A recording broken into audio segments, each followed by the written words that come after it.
Well, hi, everyone, and welcome to another edition of Hot Seat with Hinson. I'm Congresswoman Ashley Hinson, representing Iowa's 1st District, running in the new Iowa's 2nd District. But we are so pleased today to have with us a candidate from the Des Moines area, but he is running to help us flip Iowa's 3rd District from blue to red. So I would like to introduce everybody to a former colleague of mine in the Iowa legislature, Zach Nunn. Zach, you just won your primary last week, so congratulations on that. You are officially the nominee in Iowa's 3rd District. So welcome to Hot Seat with Hinson, and tell everyone watching a little bit more about yourself. Congresswoman Hinson, thank you. Well, first, I learned all my best moves from Ashley Hinson. She was my junior when we came into the Iowa House together. I was 1 year ahead of her. And as the whip, she immediately came in as a freshman and just kind of shook up our entire caucus in a really exciting way. So we have been thrilled to see Congresswoman Hinson do so well going forward and serving the people of the 1st District. So 3rd District's new, right? We have a brand new district here. It basically goes in the very east from Wapello all the way into the west to Cass and Atlantic. And then in the north, we've got Greene. And really the nucleus of the district is Des Moines and the Polk County area, along with Dallas and the Waukee area. So we're excited about it. We've had the privilege of serving in the state Senate for the last 4 years and 4 years before that in the Iowa House. Purple District, long time. It originally started out blue. We turned it to red by double digits, primarily by working hard to talk to everyone in the district, not just Republicans, but moderates and independents. We'd like to be able to do that again here, Ashley, in the new 3rd District. And by way of background, I grew up in the Polk County area. We've got 4 kids. We just took on 2 fosters. So I'm trying to keep up with the Ashley Hinson of fill the entire minivan, maximize that vehicle. And yeah, I'm a military guy. So this is exciting for us. Looking to serve. So you've literally been serving our country and our state already. So talk a little bit about that. You talk about having those conversations with folks in the community and the community that you know and represent here in Iowa. How is that informing not only your race for Congress, but your priorities, what you want to make sure that you're getting done for Iowans in Washington, D.C.? Yeah, thanks, Ashley. Well, so we've been out to all 21 counties now in the new 3rd repeatedly, and overwhelmingly, what we're hearing are the same things that are impacting our family and your family is that, filling up the minivan is not an easy task anymore. Getting the truck to be able to get to work is very expensive. Putting food on the table or planting in the field has become exponentially more costly.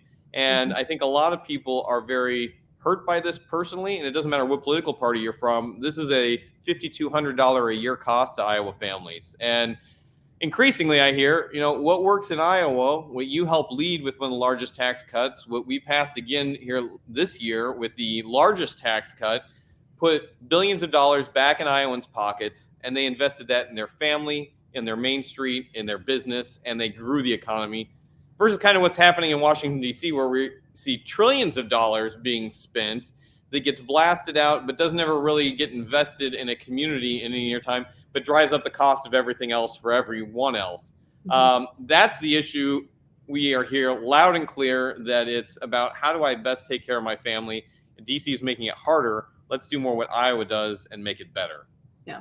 Well, when we're hearing things, and I talk about this consistently with constituents, I was on the plane back yesterday and I had a conversation with a woman sitting next to me. And when I told her, not only did those bills and that excessive spending last year send checks to prisoners, checks to Japanese citizens living in Japan, paying for golf course modifications and expansions. I mean, when taxpayers hear that and they are faced with these challenges truly eating into their bottom line, no wonder people are offended and think we need to go a different direction in Washington, D.C. And this overspending, this spending spigot that's been turned on by Nancy Pelosi, by President Biden, by Chuck Schumer in the Senate, this is what I've been calling the trifecta of trouble. It's trouble for Iowans trying to make ends meet. It's trouble for businesses trying to grow. And I'm sure you continue to hear those stories in your district, Zach. So, when you talk to people, do they realize that it's time for a change? I mean, what is your message out on the campaign trail to people about making a change in Iowa's 3rd District? No,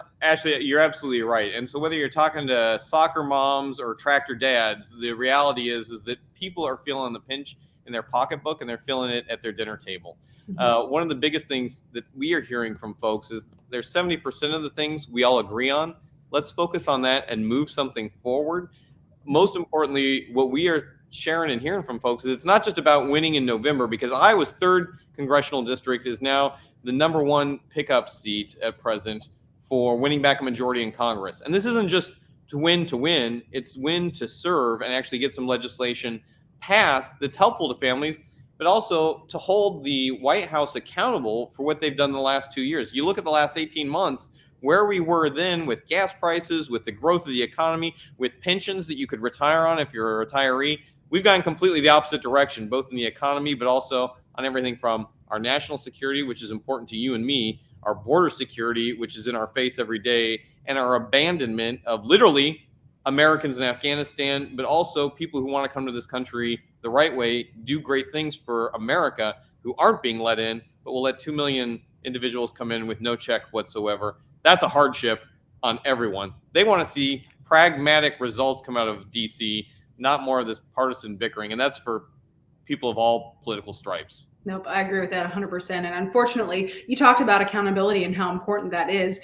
We have seen just mistake after mistake with this administration. And you actually touched on Afghanistan, and I want to go back to that for just a minute, because you have served our country, and your military service has inspired you to already take actions to help support your district and to help support people as a result of this administration's failed policies. So, can you talk a little bit about your experience in helping with that situation that was a completely botched withdrawal from Afghanistan? Yeah, so very quickly, on the 31st of August, after serving multiple combat tours in Afghanistan, we saw the administration abandon American citizens and allies, some of whom had served 9 combat tours with us in the field, including an interpreter for the Iowa National Guard, where I most recently served as commander. We raised money out of donors across the country. As volunteer veterans, we were up at 2 a.m. coordinating aircraft flights out. We flew multiple aircraft into Mazar Sharif in the north of Afghanistan and evacuated thousands of people, including those American citizens who'd been left behind by our administration. It should never be the role of a bunch of good-intentioned volunteers to have to execute foreign policy for the United States. Most importantly, we shouldn't be the ones bringing Americans back home after a 2-decade war in Afghanistan that was destroyed so badly that we left billions of dollars in the country, American forces behind, lost U.S. lives in a debacle that was wholly preventable. But then we never hear any kind of accountability from the administration or even ownership of that. We still have people in Afghanistan today, American citizens, who can't get out. That's unacceptable. Every American recognizes that. And that's what we should be having a conversation when it comes to national security, everything from energy independence to border security here at home. Absolutely. And I applaud you for your efforts in doing that. And you're absolutely right. I mean, look at what you were able to do as a citizen. Our office was working directly with the State Department to try to get people out, but the State Department really dropped the ball here. And that's a direct result of this administration's policies.